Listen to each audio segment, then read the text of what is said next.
Okay, tried on a couple of occasions to do this. Couldn't quite get the words into text. Tried doing this video a couple of times. The first time I nailed it.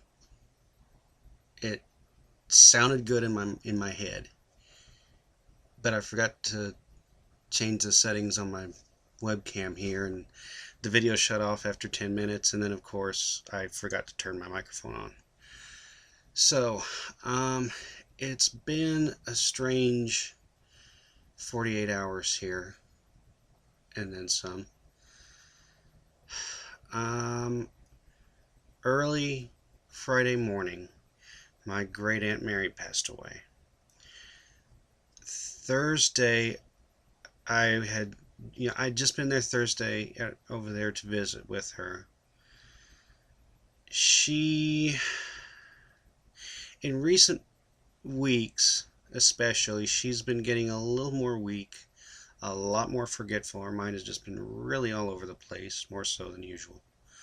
Um, I didn't think she was that bad off, but on Thursday when I went to visit her, she I went after work, so everyone was at supper, and I thought, well, okay, everybody's eating right now. I'll run out, run a quick errand to the library, and come back, and then because I wanted to take her to get pie and coffee at the coffee shop down the road.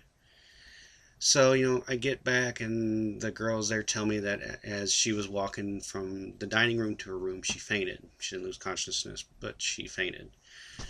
And I thought, well, that's not good. So, I get around over there, and there's nurses by her, around her, and then the girls that work there are with her. And, they got water with her. They wanted to take her blood pressure and see how she's doing, but she wouldn't have any of that. She just wanted to rest up right there and then make it to her room, maybe lay down for a little bit. So that's what we did.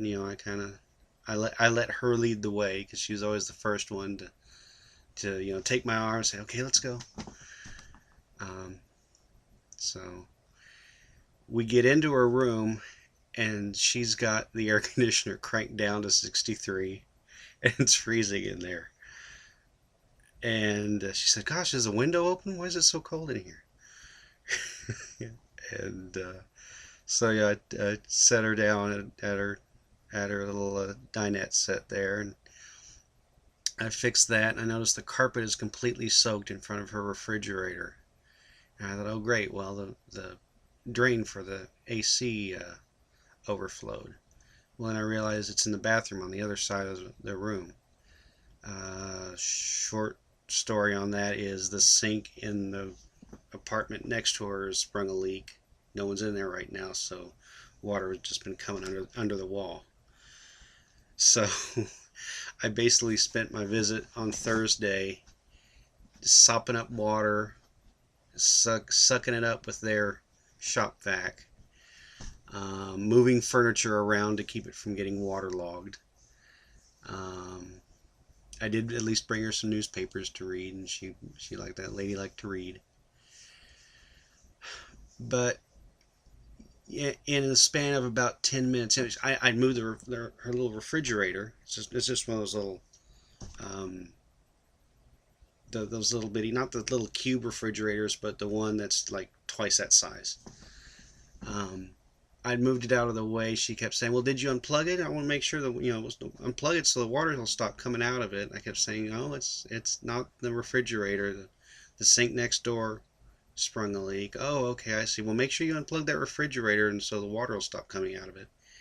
And we went around and around and around and around and around in that particular loop for a good 10 minutes. And along with the loop of, is your Aunt Monica back from vacation in Florida yet? Yes, she got back Monday. So it's been a lot of that lately, and even more so in recent weeks with her. Um, Now I don't know if I mentioned this before, but Mary had COPD. She smoked for 50 odd years. She had COPD, and she had what they thought was congestive heart failure, but she had a weakened valve and apparently that's something that people who are in their 90s, it happens to them. So, she was on medication to get the fluid off from around her heart, and to help out with that, and to help with the COPD, and to help with her Alzheimer's slash dementia. And since we moved her into assisted living, she had been getting better. Like I've said these past few weeks, she'd been getting a little bit worse, but I didn't think she was that bad. And then, Friday morning I get that call, and things were, I would say it was a shock, but it was and it wasn't, because I knew all the problems she had, and I knew it was a matter of time. I thought I had more time with her, because doctors were saying, it could be a year or two that she has left. So I was thinking I had more time than I had. But another thing is, I get a bit of alone time to myself at work when I'm working in the cage where we keep all the memory and stuff, or when I'm out on the floor and I'm putting product on the shelf and fixing stuff, and I'm always second guessing myself on stuff anyway.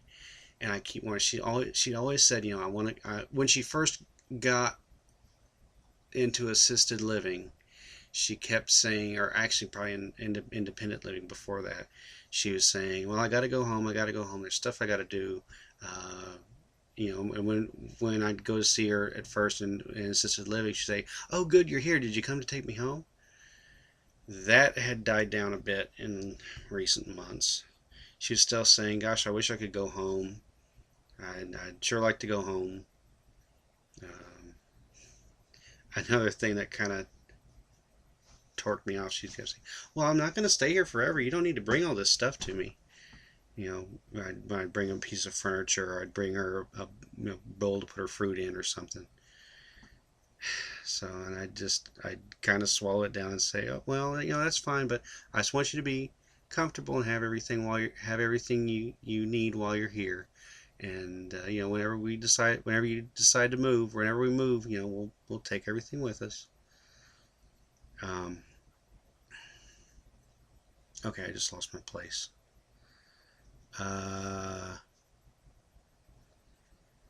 Let me back up here. Okay. She was always wanting to go home. I kept second guessing myself. I when I wasn't there with her, I'd wonder, am I doing the right thing by moving her up here, by having her up here with me? Yes, I was. If I were to take her back, I was always afraid if I took her back, she wouldn't come back here with me. The reason I brought her up here was not just the memory thing, but she had it in her head that this lady she's known for about 20 years was out to get her somehow. She also had it in her head. Mary's goddaughter's son recently died. He had a heart attack. And Mary had herself convinced that this lady that she's known for 20 odd years had him killed. And I thought, okay, that's bad enough.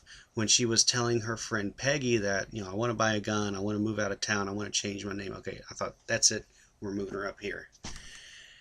And I kept reminding myself of that. But when I'd go and visit her and see how bad off she was, how confused she was, how much trouble she was having getting around, I thought, okay, this is good. This is going to work out.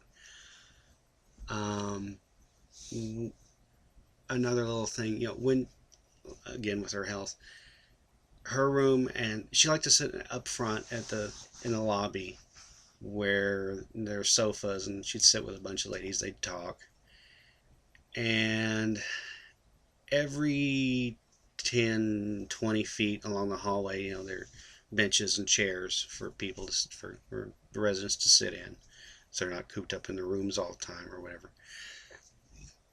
When Mary first was there, she'd make it from the front to her room all right. She might need to stop once along the way and catch her breath a little bit. Some days she'd make it from her room to the lobby, no problem. Recent weeks, she's been stopping at every single chair along the way to catch her breath.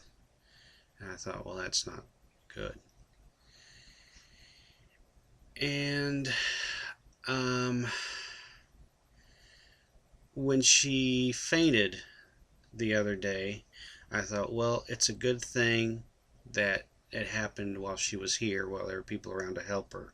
Because if it had happened while I was out and about with her, I wouldn't have known what to do.